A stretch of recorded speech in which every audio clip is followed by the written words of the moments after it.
اور اس میں دخل در معقولات بن کر ابھرنا اور کھڑے ہونا، یہ تو بالکل ازبز ضروری ہے، ناگزیر ہے۔ اس لیے ایک ایسے تناظر میں مولانا سید ابو الاعلیٰ مودودی رحم اللہ نے اور جماعت اسلامی نے اول روز سے جہاں دعوت کے ذریعے فرد کی اصلاح کا کام کیا، جہاں دعوت کے ذریعے معاشرے کے اندر نیکی کو فروغ دینے اور برائی کا شعور پیدا کرنے کی کوشش کی، وہیں اسی کے ساتھ ساتھ اس جدوجہد کو بھی ساتھ لے کر چلی کہ معاشرے میں جو لوگ مقتدر ہیں، جو لوگ صاحب اقتدار ہیں، جو لوگ ایوان کے اندر بیٹھے ہیں، جن کے سپرد ساری امانتیں کی گئیں، جن کے ہاتھ میں ساری کنجیاں ہیں لوگوں، وہی نظام تعلیم بناتے ہیں، وہی نظام معیشت طے کرتے ہیں، وہی معاشرت کی ساری اقدار کو ادھیڑ بن کر کے اس کو یا پاچا کرتے ہیں، وہی حالات کی خرابی کے ذمہ دار ہیں۔ اس تمکن کو، اس غلبے کو، اس اقتدار کو بھی ان کے ہاتھ سے چھینا جائے۔ ان کی اصلاح ہو سکتی ہے تو اصلاح بھی کی جائے، دن رات اصلاح کی بھی کوشش کی جائے، ورنہ ایسے تمام لوگوں کو کہ جو اللہ سے باغی ہو چکے ہوں، بگڑے ہوئے ہوں اور معاشرے کو بھی بگاڑنا چاہتے ہیں اور طاغوت کی فرما روائی اور شیطان کی بندگی کے راستے پر لوگوں کو چلانا چاہتے ہوں، اگر وہ اصلاح پذیر نہ ہو تو ان کی جگہ پر ایسا غلبہ اور تمکن بھلے لوگوں کو دیا جائے کہ جو واقعی معاشرے کی باغ ڈور سنبھال کر اس کو صحیح رخ پر چلا سکیں اور گامزن رکھ سکیں۔ آج سے 50 سال یا 60 سال پہلے بہت سارے لوگ اس بات کو نہیں سمجھتے تھے۔ اللہ کا بڑا فضل ہے کہ بہت بڑی تعداد ہے کہ جنہوں نے اس کو سمجھنا شروع کر دیا۔ بہت سارے لوگ تو جب یہ کام کیا جاتا تھا اور لوگوں کے علم میں یہ بات لائی جاتی تھی کہ صحابہ نے جس کام کے لیے جدوجہد کی ہے اور نبی صلی اللہ علیہ وسلم نے جو معاشرہ قائم کیا اسی کو واپس لانے کے لیے، خلافت راشدہ کے نظام کو دوبارہ بحال کرنے کے لیے ہم کوشاں ہیں، تو بہت سے بھلے لوگوں کی یہ رائے تھی کہ یہ تو خود توحید صحابہ، جو کام صحابہ نے کیا وہ آپ کرنے کے لیے نکلیں، یہ تو خود صحابہ کی توہین کے مترادف ہے، یہ کام کیسے کوئی اور کر سکتا ہے؟ اس کے لیے تو صحابی ہونا ہی ضروری ہے، اس درجے کا آدمی نہ ہو تو اس کا سوچنا بھی نہیں چاہیے، تو ایمان کی نفی ہے۔ لیکن اب اللہ کا فضل ہے، حالات بدل گئے، اس سے اس بات کا بھی پتہ چلتا ہے کہ کیا ہوا کام کبھی ضائع نہیں جاتا۔ یہ جو آپ گھروں پر لوگوں کے دستک دیتے ہیں، ہو سکتا ہے لوگوں کے ذہنوں میں سالوں کے فلاں فرض سے میں پچھلے 10 سال سے ملاقاتیں کر رہا ہوں لیکن وہ ٹس سے مس نہیں ہوتا، لیکن ذہن میں اس بات کو نوٹ کر لیجئے کہ کیا ہوا کام ضائع نہیں جاتا۔ آپ جو گفتگو کرتے ہیں، لوگوں کو بھلائی کی طرف بلاتے ہیں، دلوں پہ دستک دیتے ہیں، پورا آپ کی رپورٹ ہی ہو کہ اس کے نتیجے میں کوئی بھی آدمی نہیں بدلا، لیکن معاشرہ بدلتا ہے، حالات میں سدھار پیدا ہوتا ہے، دل کی دنیا تبدیل ہوتی ہے، سوچ کے زاویے بدلتے ہیں، نقطہ نظر اور فکر کے عنوانات بدلتے ہیں، معاشرے کے اندر پھر کسی اور کی ایک بات جو ہے اس کو راس آ جاتی ہے، اس کے پیچھے آپ کی 10 باتوں کا لازمن کیا ہوا کام جو ہے باقی رہتا ہے۔ اس لیے جو دعوت کا کام کیا جاتا ہے، اللہ کی طرف بلانے کی جو جدوجہد ہوتی ہے اور آخرت کی فکر پیدا کرنے اور اس زندگی کا عارضی ہونا اور اس زندگی کا مستقل اور دائمی ہونا ذہنوں میں بٹھانے کی جتنی کوشش منبر و محراب سے اور گنبد و مینار سے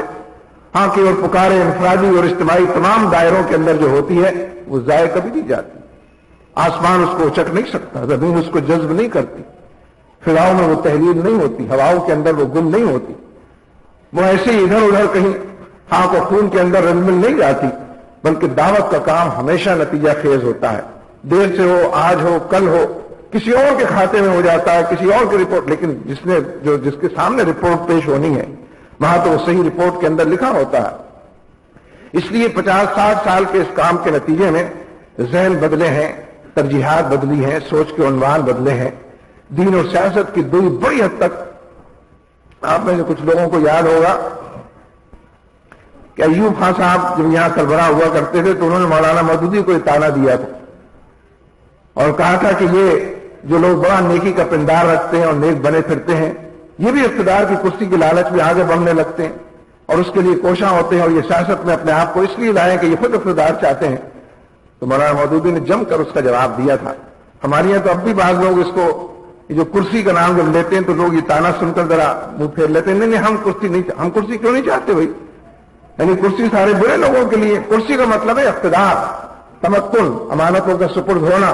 اس حوالے سے ذمہ داریوں کا پورا کرنا، اس میں کوئی شرمانے کی بات تو نہیں۔ مولانا نے بھی یہ بات کہی تھی کہ اگر تمہارے لیے کرسی جائز ہے تو میرے لیے بتاؤ کیسے نہ جائز، اور اگر بدی کے لیے اور خرابی کے لیے کرسی جائز ہے تو نیکی کے لیے تو بدلنے والا کرسی جائز ہے تاکہ نیکی کو فروغ ملے اور یہ اختیار اور غلبہ اور تمکن نیکی کو حاصل ہو۔ آج بھی بعض لوگ یہ تانا دیتے ہیں نا تو ہمارے لوگ اس پہ ذرا دفاعی ہو جاتے ہیں، نہیں ہم اصل میں کرسی تھوڑی چاہتے ہیں. ہم چاہتے ہیں نہیں کرسی کیوں نہیں چاہتے آپ؟ یہ جتنے MNAs ہیں سب کرسیوں میں بیٹھتے ہیں, دریا میں تو کوئی بھی نہیں بیٹھا ہوا. اور وہ MNA کی کرسی ہوتی ہے, وہ ہال جو ہے MNAs کا ہال ہے, یعنی جہاں فیصلے ہوتے ہیں, جو غلبے کے حوالے سے بات کرتے ہیں. یہ ٹھیک ہے کہ زمانہ بدلا ہے, حالات بدلے ہیں, اور اس جدوجہد کا نتیجہ یہ نکلا ہے کہ آج جو ایوان سجا سجایا موجود ہے اس ایوان کا تو حال ہی بدلا ہوا ہے. اتنی دوڑیاں اور اتنی پگڑیاں اور اتنے برقعے اور اتنی اذانیں اور اتنی نمازیں اس ہال کے اندر ہیں کہ لوگ کان کھجا کھجا کر یہ سوچ رہے ہیں کہ کہاں آ گئے ہیں, پہلے تو ایسا ہال نہیں ہوا کرتا. تو یہ تو اس کام کا نتیجہ ہے, جو دعوت کے نتیجے میں تبدیلی رونما ہوتی ہے اس کی طرح بڑھنا اور قدم قدم آگے چلنا. یہ تو اس کی ایک رپورٹ ہے, کارکردگی ہے کہ جو سامنے سب کو نظر آتی ہے. تو میرے دوستوں, جماعت اسلامی اس پورے معاشرے کو اللہ کی شریعت کے اندر ڈھالنے, نبی اکرم صلی اللہ علیہ وسلم کی سنت کا اتباع اور پیروی, انہی سانچوں کے اندر اس کو ڈھالنے کے لیے کوشاں ہے. اور اس کے لیے ناگزیر ہے کہ انفرادی سیرت کی تعمیر اور تربیت بھی ہو, یعنی فرد جو اکائی ہے اور فرد کے جس پر مشتمل پھر افراد پر مشتمل معاشرہ قائم ہوتا ہے, ہر اینٹ کی بھی اصلاح ہو تاکہ عمارت جو بھی تعمیر ہو مضبوط اینٹوں کے اوپر کھڑی بھی. تو جماعت اسلامی تربیت کے لیے اور تزکیے کے لیے اور بندوں کو بندوں کے رب کی طرف لوٹانے کے لیے انفرادی دائرے میں بھی اجتماعی دائرے میں بھی تربیت و تزکیے کے بھی سارے عنوانات سے جاتی ہے, اور دن رات اس کے لیے کوشاں ہوتی ہے. پھر جس کا جتنا ظرف ہوتا ہے اس کے مطابق وہ اس سے لیتا ہے,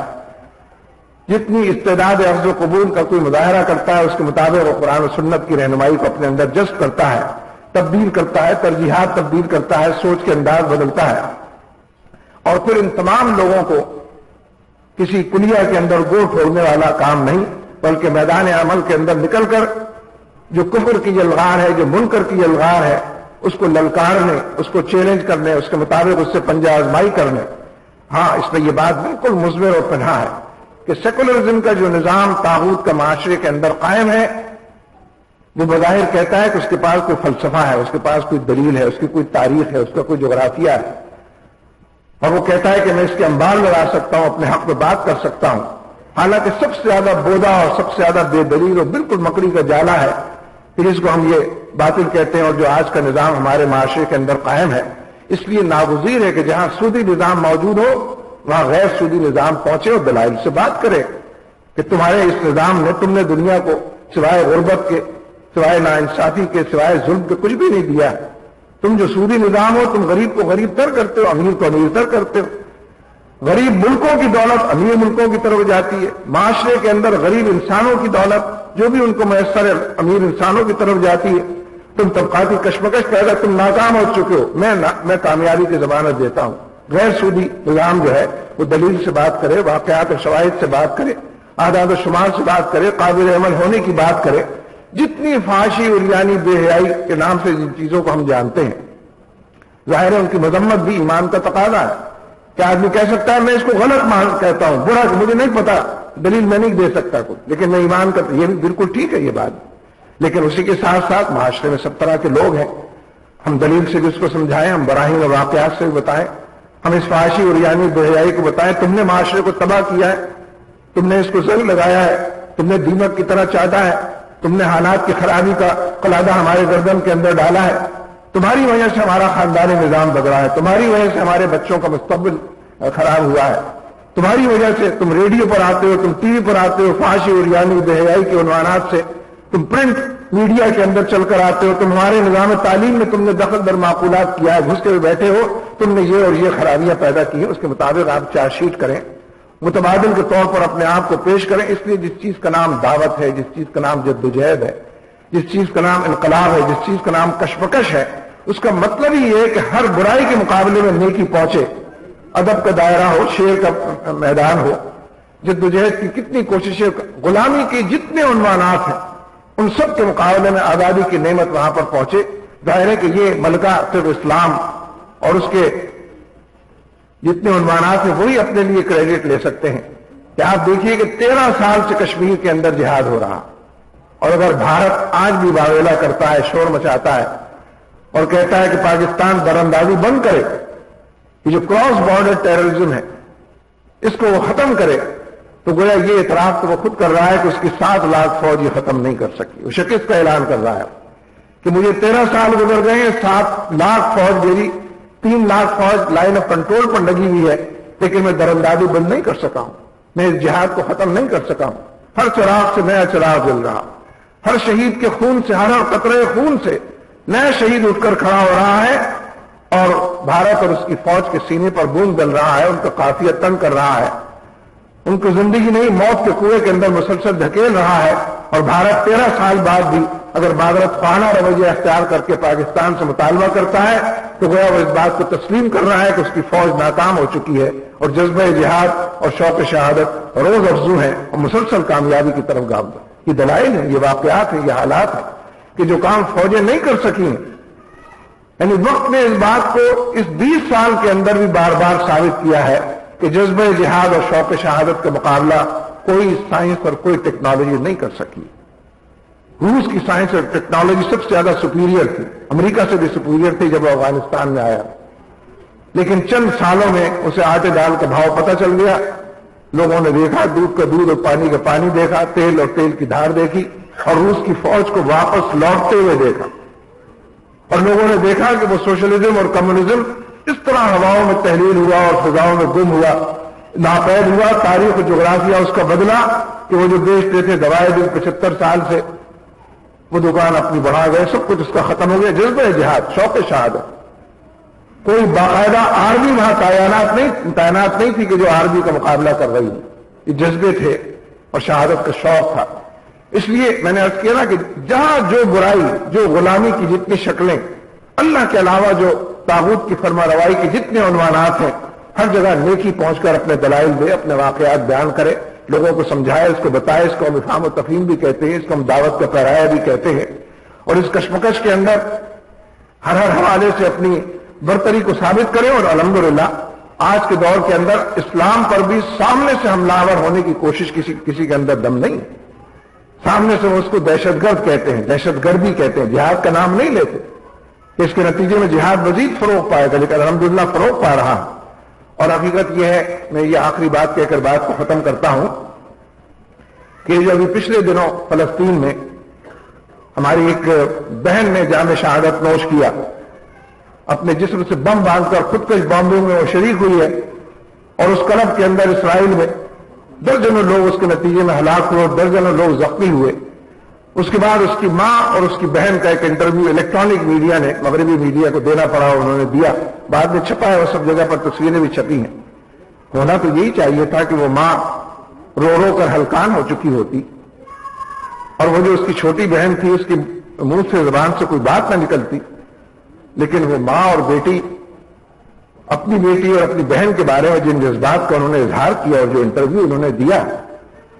اور لوگوں نے، الیکٹرانک میڈیا کے جو لوگ تھے، انہوں نے بڑی اپیل کرنے کی کوشش کی کہ آپ کی بیٹی آپ سے چھن گئی ہے، اور جس طریقے سے اس کے جسم کے چیتھڑے ہو گئے ہیں، کوئی نام و نشان اس کا باقی نہیں رہا ہے، نہ معلوم اس کے خون کی بوندیں بھی کہاں تک بکھری اور پھیلی، اس پر آپ کا دل خون کے آنسو نہیں روتا ہے۔ لیکن اس نے مسلسل جو بات کہی، فاستجاب لهم ربهم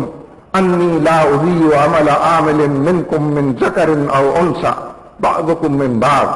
فالذین هاجروا واخرجوا من دیارهم واوذوا فی سبیلی وقاتلوا وقتلوا لأکفرن عنهم سیئاتهم ولأدخلنهم جنات تجری من تحتها الانہار ثوابا من عند اللہ واللہ عنده حسن الثواب۔ عجیب و غریب بات، یہ تو اس قرآن میں موجود ہے جو ہم پڑھتے ہیں روز، اس نے اسی کا حوالہ دیا، پوری بات اسی حوالے سے کی کہ ہم سے وعدہ کیا ہے ہمارے رب نے، جنتوں کا وعدہ کیا ہے، نہروں کا وعدہ کیا ہے، انعامات کا، نعمتوں کا وعدہ کیا ہے۔ جو لوگ گھروں سے نکالے گئے، جن کو پر ہجرت مسلط کی گئی، جو غلط راہوں پر ڈالے گئے، جن کو نت نئے طریقوں سے ستایا گیا، پریشان کیا گیا، ان کا اجر اللہ تبارک و تعالیٰ کے پاس محفوظ ہے۔ یہ وہ بیداری اور اس کی لہر ہے، یہ وہ شعور ہے اور شعور کا قافلہ ہے، یہ وہ جدوجہد اور کشمکش ہے جو جماعت اسلامی کی دعوت اور پیغام کے نتیجے میں، جہاد اور جدوجہد کے نتیجے میں، اور مولانا سید مولانا مودودی رحمۃ اللہ علیہ ان کی کوشش اور کاوش کے نتیجے میں پوری دنیا کے اندر ایک سما بدلا ہوا ہے، ایک تبدیلی ہے کہ جو حالات کے اندر نظر آتی، صحیح ریفرنس سے تعلق ہے جس کا لوگ اظہار کرتے ہیں، اجاگر کرتے ہیں۔ اور حقیقت یہ ہے کہ اس خاص لمحے ہمارے لیے بھی ہم جب تربیت گاہوں کے اندر بیٹھتے ہیں تو ہمارے لیے بھی بنیادی مسئلہ یہ ہے کہ وقت کا تقاضا کیا ہے اس کو سمجھا جائے، وقت کی پکار کیا ہے اس پر لبیک کہا جائے، ترجیحات میں اس وقت ترجیح اعتبار سے کرنے کا کام کیا ہے اس کے مطابق ان سانچوں کے اندر اپنے آپ کو ڈھالا جائے۔ اس کے لیے کچھ چھوڑنا پڑے گا، کچھ ترک کرنا پڑے گا، کچھ اختیار کرنا پڑے گا، زندگی کے معمولات، شب و روز کے مشاغل، ان حوالوں سے اپنے آپ کو تبدیل کرنا پڑے گا۔ اور یہ جو اسلامی تحریک کا کارکن ہے، جو اللہ کے راستے کا مجاہد ہے، یہ بندہ جو دو عالم سے خفا تیرے لیے، جو اس کا عنوان و مصداق بنا ہوا ہے، اس کا تو یہ معمول ہوتا ہے کہ آج ہجرت کا موقع ہے، کل بدر کا میدان ہے، پرسوں احد کا میدان ہے، پھر اس کے بعد پیٹ سے پتھر بندھے ہوئے ہیں، پھر جناب خندق کھود رہے ہیں، پھر پکارا گیا، پھر دعوت کے لیے بھیج دیے گئے، پھر منافقوں کا سامنا ہے، اتنے محاذ ہیں، اتنے مورچے ہیں، لیکن ہر لمحے قیادت طے کرتی ہے، لوگ اس کے پیچھے چلتے ہیں کہ اس لمحے کون سا امتحان ہے کہ جس سے ہمیں گزرنا، اس لمحے وہ کون سی آزمائش ہے کہ جو ہمارے سامنے کھڑی ہے، اور یہ تو چلتی ہے تجھے اونچا اڑانے کے لیے ہمارے درجات کی بلندی کا تحفہ ہمارے لیے لے کر آئی ہے۔ اس لیے میرے دوستو، جماعت اسلامی کی تربیت گاہیں بھی کوئی جامع قسم کی تربیت گاہیں نہیں ہوتی کہ ہم نے کہا، ہم نے سنا اور ہم اپنے گھروں کو ویسے ہی لوٹ گئے جیسے کہ کہنے اور سننے سے پہلے تھے۔ تبارک و تعالیٰ اس پر پورا اترنے اور ان سانچوں میں ڈھلنے کی ہمیں توفیق عطا فرمائے۔ وآخر دعوانا ان الحمدللہ رب العالمین۔